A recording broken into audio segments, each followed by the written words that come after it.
పోలవరం ప్రాజెక్టులో ఒక miniature dam నిర్మాణానికి సన్నాహాలు చేస్తున్నారు. విదేశీ నిపుణుల బృందం సిఫార్సుతో ప్రధాన డ్యాం గట్టితనం అంచనాకు ఈ మోడల్ డ్యాం నిర్మాణం జరగనుంది.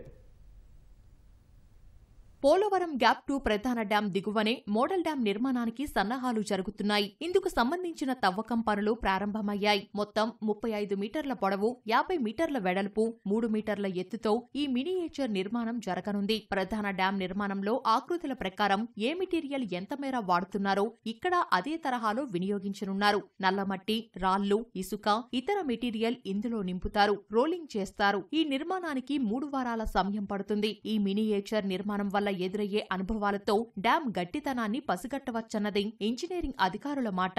అయితే మే చివరి వారంలోనే వర్షాలు కురవడంతో ఈ పనులకు కొంత అంతరాయం కలిగింది. అదే సమయంలో గ్యాప్ 1 ప్రధాన డ్యాం నిర్మాణానికి సూత్రప్రాయ ఆమోదం లభించినా డిజైన్లు ఖరారు కావాల్సి ఉంది.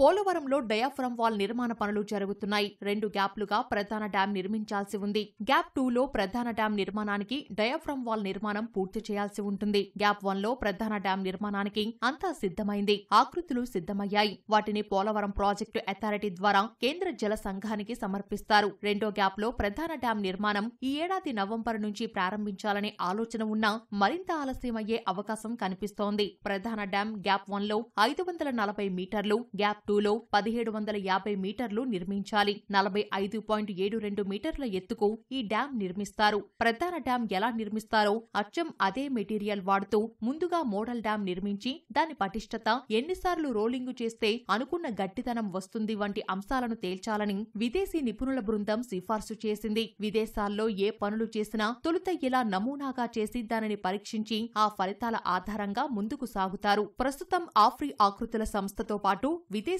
నిపుణులు ఈ మోడల్ డ్యాంను నిర్మించాలని సూచించారు.